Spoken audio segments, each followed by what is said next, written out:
আসসালামু আলাইকুম। এখন শুনবেন সংবাদ শিরোনাম। চুয়াডাঙ্গার জীবননগরে আধিপত্য বিস্তার নিয়ে বিএনপির জামায়াত নেতাকর্মীদের সংঘর্ষ, একজন নিহত, আহত 5। এলাকা থমথমে। নির্ধারিত সময় পার হলেও সুনামগঞ্জের হাওরে শেষ হয়নি ফসল রক্ষা বাঁধ নির্মাণ কাজ।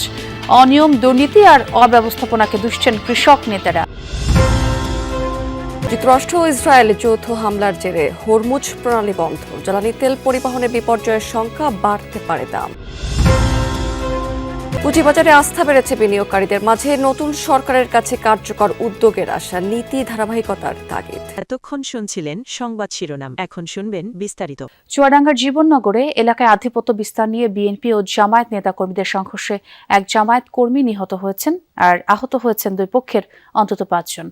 গত রাতে উপজেলার হাসাদাহ বাজারে এই ঘটনা ঘটে। স্থানীয়রা জানায়, এলাকায় আধিপত্য বিস্তার নিয়ে বাঘা ইউনিয়ন স্বেচ্ছাসেবক দলের সাবেক সহসভাপতি মেহেদী হাসান ও ইউনিয়ন জামায়াতের আমির মফিজুর রহমানের মধ্যে বিরোধ চলছে। সংসদ নির্বাচনের পরদিন মেহেদী হাসানকে মারধর করা হয়। এর জের ধরে শনিবার সকালে হাসাদাহ বাজারে জামায়াত কর্মী খায়রুল ইসলামকে মারধর করে মেহেদী ও তার লোকজন। এই ঘটনা নিয়ে রাতে দুই পক্ষের মধ্যে বাকবিতণ্ডা হয়, এক পর্যায়ে বাঁধের সংঘর্ষ। এতে আহত হন 6 জন। আহত হাফিজুর রহমানকে উন্নত চিকিৎসার জন্য রাজধানীর একটি বেসরকারি হাসপাতালে ভর্তি করা হয়। পরে চিকিৎসাধীন অবস্থায় মারা যান তিনি। হাফিজুর জামায়াত নেতা মফিজুরের ছোট ভাই। মফিজুরও গুরুতর আহত অবস্থায় হাসপাতালে ভর্তি রয়েছেন।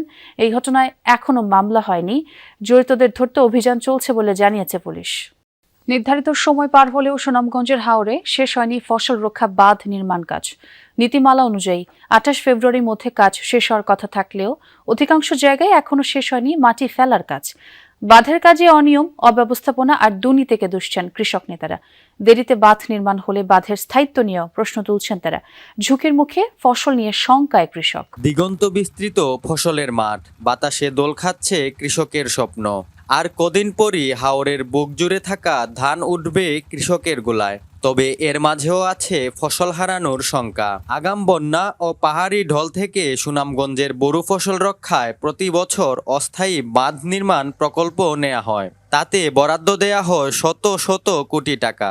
এবারও ব্যতিক্রম নয়। 2025 সালের 15 ডিসেম্বর শুরু হওয়া এই প্রকল্পের অধীনে 718টি বাঁধ নির্মাণে বরাদ্দ দেয়া হয়েছে 148 কোটি টাকা। তবে নীতিমালা অনুযায়ী 28 ফেব্রুয়ারির মধ্যে বাঁধের কাজ শেষ হওয়ার নির্দেশনা থাকলেও সম্পূর্ণ হয়নি একটি বাঁধের কাজও। হাওর ঘুরে দেখা যায় কোথাও কেবল শুরু হয়েছে মাটি ফেলার কাজ, এখনো বাকি কম্প্যাকশন, কার্পেটিং, ঘাস লাগানো সহ অন্যান্য আনুষঙ্গিক কাজ। বাঁধের কাজ বিলম্ব হওয়ার জন্য অনিয়ম, অব্যবস্থাপনা আর দুর্নীতিকে দুষছেন কৃষক নেতারা। নির্বাচনের কারণে নির্মাণ কাজে বিলম্ব হয়েছে দাবি পানি উন্নয়ন বোর্ড কর্মকর্তার। জানান, এরই মধ্যে 77% কাজ শেষ হয়েছে। বাকি কাজ শেষ করতে আরও 15 দিন সময়ের আবেদন করা হয়েছে বলে জানান সংশ্লিষ্ট এই কর্মকর্তা। জেলায় এবছর 2,23,505 হেক্টর জমিতে বোরো আবাদ হয়েছে। প্রথমে আন্তর্জাতিক প্রসঙ্গ। যুক্তরাষ্ট্র ইসরায়েল যৌথ হামলার জেরে হরমুজ প্রণালী বন্ধের ঘোষণা দিয়েছে ইরানের ইসলামী বিপ্লবী গার্ড বাহিনী। এখন পর্যন্ত আনুষ্ঠানিক কোনো বিবৃতি না আসলেও রেডিও বার্তার মাধ্যমে হরমুজের পথে অবস্থান নেওয়া জাহাজগুলোকে স্পষ্টভাবে প্রণালীটি অতিক্রম না করার নির্দেশ দেওয়া হয়েছে। এই বিষয়টি নিশ্চিত করেছে ইউরোপীয় ইউনিয়নের নৌ মিশন সংস্থা। এরই মাঝে ওমান উপসাগরের পাশাপাশি লোহিত সাগরের প্রবেশমুখ বাব এল মান্দেব প্রণালীর কাছে যাত্রাপথ পরিবর্তন করে ঘুরে যাচ্ছে অনেক জাহাজ। এদিকে গুরুত্বপূর্ণ এই জলপথে জাহাজ প্রবেশ না করতে দেওয়া হলে বন্ধ হয়ে যেতে পারে তেল পরিবহন, যার জেরে বিশ্বব্যাপী বেড়ে যেতে পারে জ্বালানির মূল্য। বড় ধরনের উত্থানের পর কিছুটা দরপতন হয়েছে পুঁজিবাজারে, আমরা দেখতে পেয়েছি গত 2 সপ্তাহে। তবে সপ্তাহের ব্যবধানে আবারও কিন্তু আজকে কিছুটা ঘুরে দাঁড়িয়েছে। লেনদেন বৃদ্ধিতে আস্থা বেড়েছে বিনিয়োগকারীদের মাঝে। পুঁজিবাজার উন্নয়নে নতুন সরকার উদ্যোগ নেবেন বলেও আশাবাদী তারা। সংশ্লিষ্টরা বলছেন যে মুনাফা তুলে নেওয়ার কারণে কিছুটা দরপতন হয়েছে এই পুঁজিবাজারে, এটি স্বাভাবিক হিসেবেই দেখছেন তারা। নির্বাচনকে কেন্দ্র করে গতিশীল হয় পুঁজিবাজার, বাড়তে থাকে সূচক ও লেনদেনের পরিমাণ। মাসের ব্যবধানে ঢাকা স্টক এক্সচেঞ্জের সূচক বাড়ে 600 পয়েন্টের মতো। 500 কোটি টাকার লেনদেন বেড়ে দাঁড়ায় 1000 কোটি টাকার উপরে। নির্বাচনের পর প্রথম কর্মদিবসেই ডিএসইর সূচক বাড়ে 200 পয়েন্ট। লেনদেন হয় প্রায় 1300 কোটি টাকা। বড় উত্থানের পর কিছুটা দরপতনকে স্বাভাবিক হিসেবেই দেখছেন সংশ্লিষ্টরা।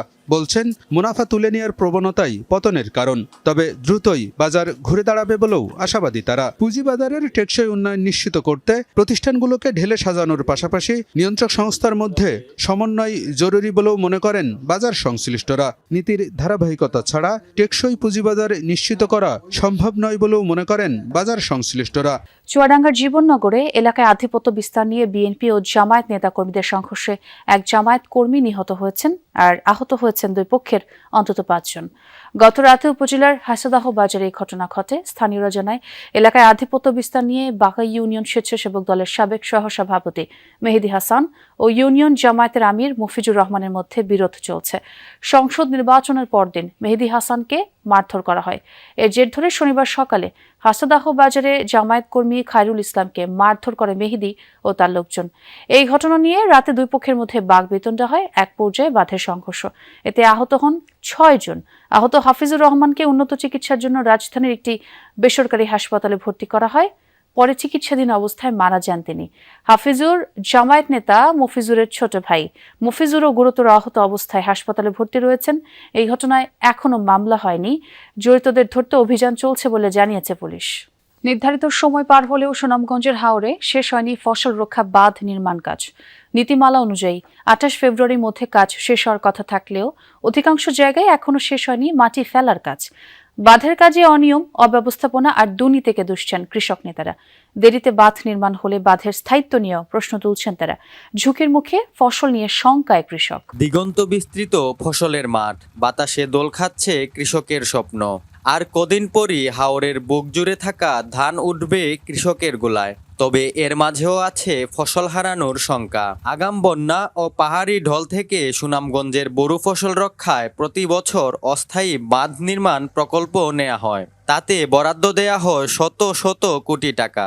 এবারও ব্যতিক্রম নয়। 2025 সালের 15 ডিসেম্বর শুরু হওয়া এই প্রকল্পের অধীনে 718টি বাঁধ নির্মাণে বরাদ্দ দেয়া হয়েছে 148 কোটি টাকা। তবে নীতিমালা অনুযায়ী 28 ফেব্রুয়ারির মধ্যে বাঁধের কাজ শেষ হওয়ার নির্দেশনা থাকলেও সম্পূর্ণ হয়নি একটি বাঁধের কাজও। হাওর ঘুরে দেখা যায় কোথাও কেবল শুরু হয়েছে মাটি ফেলার কাজ। এখনো বাকি কম্প্যাকশন, কার্পেটিং, ঘাস লাগানো সহ অন্যান্য আনুষঙ্গিক কাজ। বাঁধের কাজ বিলম্ব হওয়ার জন্য অনিয়ম, অব্যবস্থাপনা আর দুর্নীতিকে দুষছেন কৃষক নেতারা। নির্বাচনের কারণে নির্মাণ কাজে বিলম্ব হয়েছে দাবি পানি উন্নয়ন বোর্ড কর্মকর্তার। জানান, এরই মধ্যে 77% কাজ শেষ হয়েছে। বাকি কাজ শেষ করতে আরও 15 দিন সময়ের আবেদন করা হয়েছে বলে জানান সংশ্লিষ্ট এই কর্মকর্তা। জেলায়